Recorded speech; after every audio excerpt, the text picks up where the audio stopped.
বাবা তার ছেলেকে বলছেন, বাবু, চশমাটা আমার ভেঙে গেছে রে, তাই চোখে কিছু দেখতে পাচ্ছি না, আমায় নতুন একটা চশমা এনে দিবি?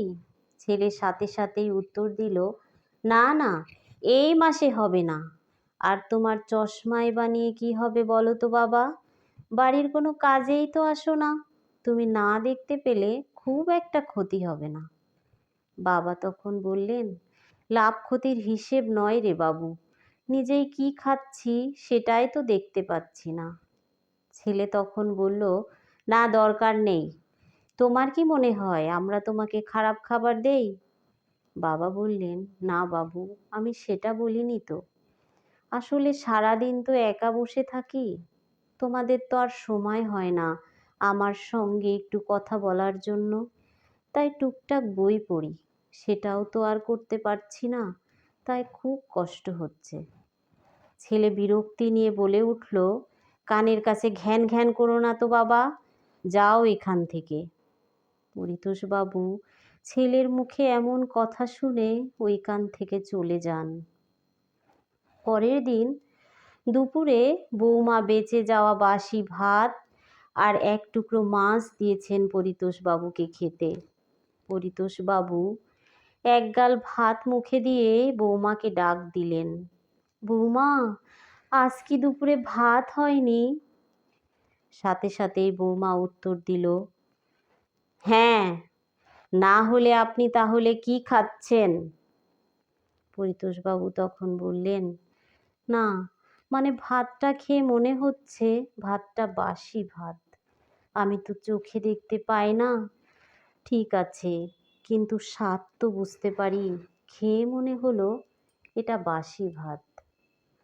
তখন বৌমা রেগে গিয়ে বলল, আপনার কপালে এই যে বাসি ভাতটা জুটেছে, এটাই অনেক, চুপচাপ খেয়ে নিন। এরপর পরিতোষবাবু খানিকটা দীর্ঘশ্বাস ফেলে চুপচাপ ওই বাসি ভাত খেয়ে নেন। এরপর পরিতোষবাবু ওনার ছেলের কাছে গিয়ে বলেন, বাবা, আমার প্রেশারের ওষুধটা না শেষ হয়ে গেছে, আমি ঠিক করে দাঁড়াতে পারছি না, বোধহয় প্রেশারটা বেড়েছে, আমার প্রেশারের ওষুধটা এনে দিবি? সাথে সাথেই ছেলে বলল, তোমার এত বয়স হয়ে গেছে তাও তোমার চাহিদার শেষ নেই বাবা, আজকে চশমা, কালকে প্রেশারের ওষুধ, আজ এটা কাল সেটা, কেন কেন বলো তো? এমনিতেই আমি টাকার সমস্যায় ভুগছি, তার উপরে রোজ রোজ তোমার এই ধরনের কথা আমার ভালো লাগে না। কিছুদিন পর পরিতোষবাবুর ছেলে হঠাৎ খুব অসুস্থ হয়ে পড়েন এবং এমার্জেন্সি একটা অপারেশন করতে বলা হয়, যার জন্য বেশ মোটা অঙ্কের টাকার প্রয়োজন হয়। বৌমা তো তখন দিশেহারা হয়ে সবার কাছে টাকা চাইতে থাকে, কিন্তু সেইভাবে কেউ টাকা সাহায্য করে না। পরিতোষবাবু তখন বৌমাকে ডেকে বলেন, আমার নামে যে জমিটা আছে ওই জমিটা আমি বিক্রি করে দেব, ওটা বিক্রি করার জন্য ব্যবস্থা করো তুমি, আমি সই করে দেব। ওই জমিটা বিক্রি করে যা টাকা আসবে আমার মনে হয় খোকার অপারেশনটা ভালোভাবে হয়ে যাবে। আর দিয়ে বলেন, যার বাবা বেঁচে আছে তার ছেলে কখনো টাকার জন্য বিনা চিকিৎসায় মরতে পারে না বৌমা। তারপর অপারেশনটা খুব ভালোভাবে হয়ে যায় এবং পরিতোষবাবুর ছেলেও সুস্থ হয়ে বাড়িতে ফিরে আসেন।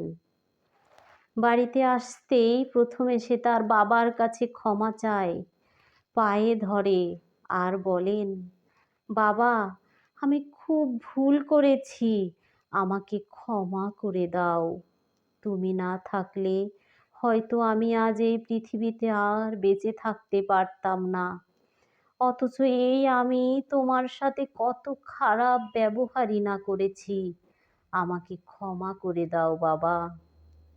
পরিতোষবাবু তখন বললেন, বাবুরে, আমার কাছে ক্ষমা চাইতে হবে না, তুমি তাড়াতাড়ি সুস্থ হয়ে ওঠো, আমি তোমাকে অনেক দিন আগেই ক্ষমা করে দিয়েছি। মা বাবা সন্তানকে জীবনের শেষ দিন পর্যন্ত আগলে রাখে, কিন্তু সন্তান